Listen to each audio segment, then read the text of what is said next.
ধন্যবাদ মাননীয় স্পিকার। মাননীয় স্পিকার, শুরু করিতেছি মহান আল্লাহর নামে, যিনি পরম করুণাময় এবং অত্যন্ত দয়ালু। মাননীয় স্পিকার, আমি আমার বক্তব্যের শুরুতেই জাতির জনক বঙ্গবন্ধু শেখ মুজিবুর রহমান সহ এই পর্যন্ত যারা আত্মাহুতি দিয়েছেন দেশের কল্যাণে, তাদের প্রতি শ্রদ্ধা জানিয়ে আমি আমার বক্তব্য শুরু করছি। আমার এই বাজেট বক্তৃতায় প্রথমে আবারও জাতির জনক বঙ্গবন্ধু শেখ মুজিবুর রহমানের প্রতি কৃতজ্ঞতা প্রকাশ করছি যে আজকের যে বাজেট, এই বাজেটের ফাউন্ডেশন কিন্তু উনি 72 সালে দিয়ে গেছিলেন। এইটার উপরেই এখন একতলা, দুইতলা, তিনতলা করে আমরা আগাচ্ছি। এই জন্য ওনার প্রতি আবারও কৃতজ্ঞতা জানাচ্ছি এবং শ্রদ্ধা করে স্মরণ করছি। মাননীয় স্পিকার, 8,000 কোটি টাকার বাজেট, আকার বা প্রকারের সাথে আমার বিশ্বাসে ঘাটতি আছে এই বাজেটে, কিন্তু একটা জিনিসে আমার বিশ্বাসের ঘাটতি নাই। এটা থেকে এই বাজেট বাস্তবায়নে যিনি নেতৃত্ব দিচ্ছেন মাননীয় প্রধানমন্ত্রী জননেত্রী শেখ হাসিনার প্রতি আমার বিশ্বাস আছে যে যে ধরনের আকার প্রকারের বাজেটই হোক, উনি অন্তত কোনো না কোনো ভাবে আমাদেরকে সামনের দিকে নিয়ে সফল করাবেন, এই বিশ্বাসটুকু আমাদের আছে। মাননীয় স্পিকার, মাননীয় স্পিকার, ট্রেজারি বেঞ্চের যারা আছেন তারা হয়তো বলবেন যে স্বতন্ত্র এমপি হয়ে মাননীয় প্রধানমন্ত্রীর বা লিডার অব দ্য হাউসের, আমি কেন এই কথা বলছি যে উনার প্রতি আমার বিশ্বাস আছে, উনারা এটাও জেনে যাক, গত বছর আপনারা জানেন যে শ্রীলঙ্কা যখন দেউলিয়া হয় তখন সবাই বলছেন যে বাংলাদেশ আর মাত্র সময়ের ব্যাপার, বাংলাদেশও দেউলিয়া হয়ে যাবে। পাকিস্তান যখন দেউলিয়ার পথে তখন বলছেন আর একটু সময়ের ব্যাপার। ইন্ডিয়া যখন চাপে পড়ছে বলছেন যে আর সময়ের ব্যাপার। কিন্তু কোন সময়ই আমাদেরকে অর্থনৈতিকভাবে দাবায় রাখা যায় নাই। কারণ হচ্ছে গিয়ে ইন্ডিয়া, পাকিস্তান, শ্রীলঙ্কা, তাদের সম্পদ আমাদের চেয়ে কোনো অংশেই কম ছিল না।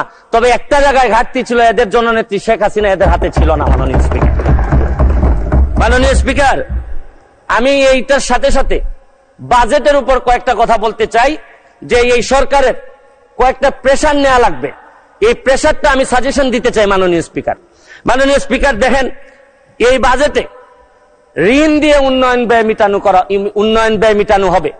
2.5 লক্ষ কোটি টাকার লোন নেওয়া হবে, 1.5 লক্ষ প্রায় নেওয়া হবে হচ্ছে গিয়ে ব্যাংক থেকে। আমি মাননীয় প্রধানমন্ত্রী থাকলে বলতাম যে এমপি হওয়ার পর একটা গাড়ি কিনছি 1 কোটি টাকা দিয়ে, 50 লক্ষ টাকা লোন নিছি সাউথ ইস্ট ব্যাংক থেকে। এই লোন আর লোনের যে ইন্টারেস্ট, এটার কারণে রাতে ঘুম আসে না। মাননীয় প্রধানমন্ত্রী যে কিভাবে ঘুমাবেন এটা একমাত্র উনি জানেন। প্রায় 2.5 লক্ষ কোটি টাকার ঋণ উনার মাথার উপরে থাকবে সব সময়। আমি আরেকটা জিনিস বলতে চাই মাননীয় স্পিকার, আমাদের বড় চাপ ফরেন রিজার্ভ। ফরেন রিজার্ভ কমে যাওয়াটা একটা বড় চ্যালেঞ্জ।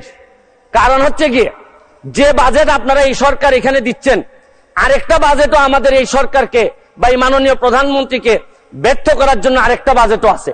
এই বাজেটের যাতে এই সরকার ব্যর্থ হয় এটার নেতৃত্ব দিচ্ছেন তিনি হচ্ছেন গিয়ে ডক্টর মোহাম্মদ ইউনূস।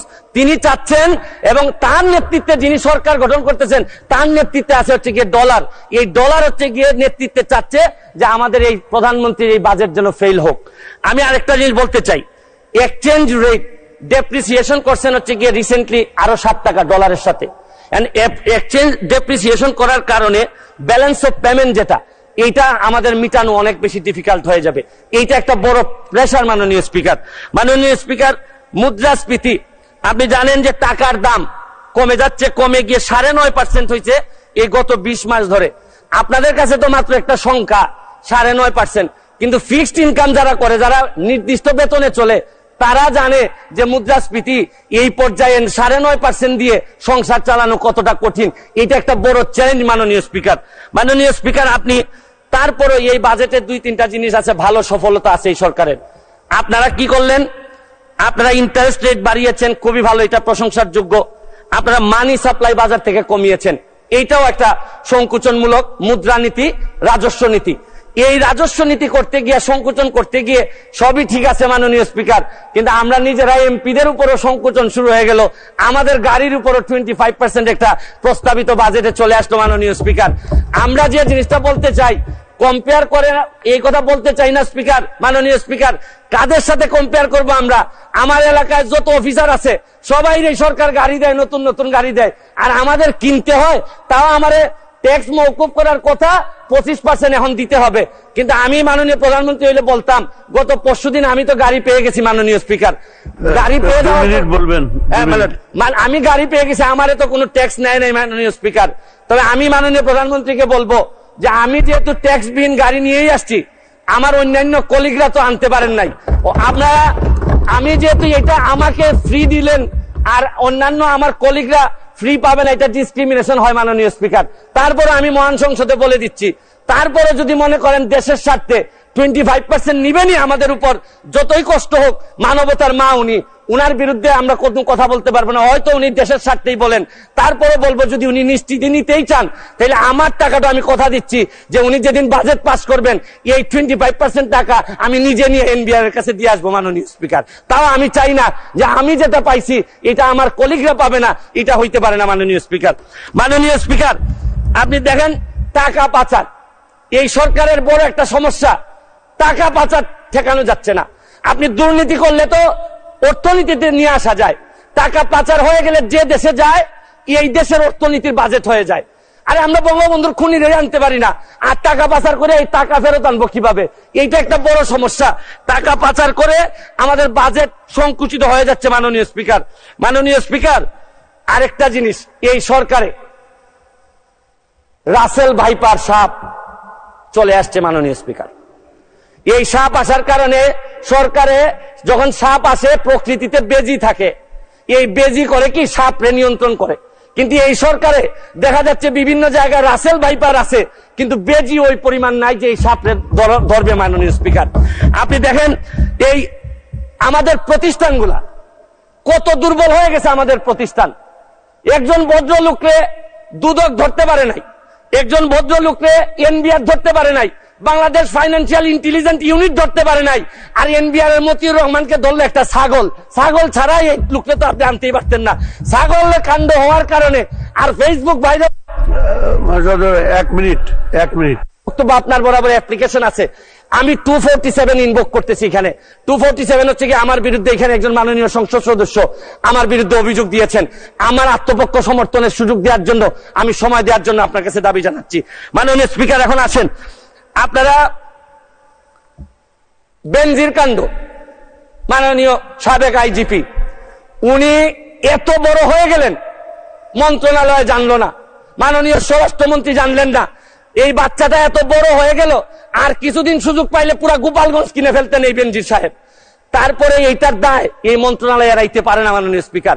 এখন আপনারা কালো টাকা সাদা করবেন, আমার কোনো অসুবিধা নাই। যদি মনে করেন টাকা রয়ে গেছে, কিছু টাকা জমানো বা বিভিন্ন অলস টাকা রয়ে গেছে, এটারে সাদা করবেন, কোনো অসুবিধা নাই।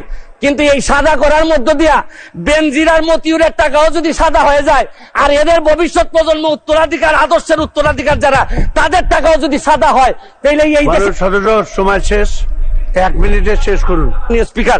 মাননীয় স্পিকার, এরপরে আমি বলতে চাই, মাননীয়, আমি সিলেটের মানুষ, আমার সিলেটে আমি যখন বক্তব্য রাখতেছি লক্ষ লক্ষ মানুষ পানিবন্দী।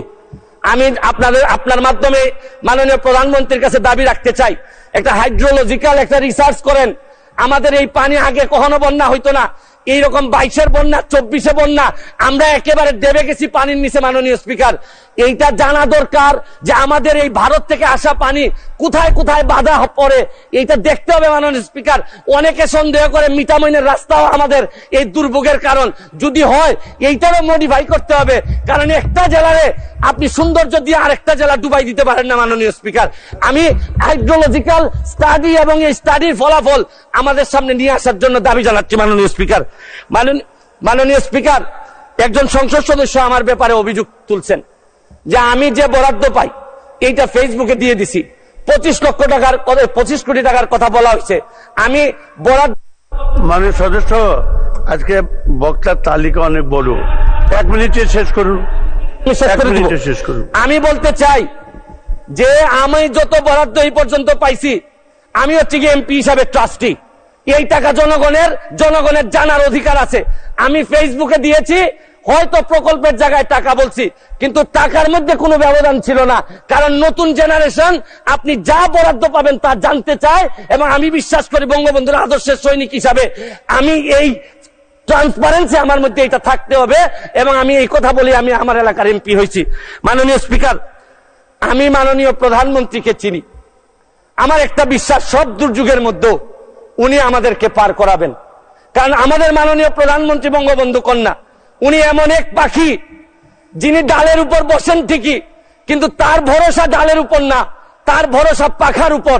কারণ বিশ্ব ব্যাংকও ভাবছিল যে ডাল ভেঙে উনি পড়ে যাবেন, পদ্মা সেতু বানাইতে পারবেন না, কিন্তু ঠিকই ডাল ভাঙার কারণে পড়েন নাই, নিজের পাখা দিয়ে ঠিকই বিশ্ব ব্যাংকে।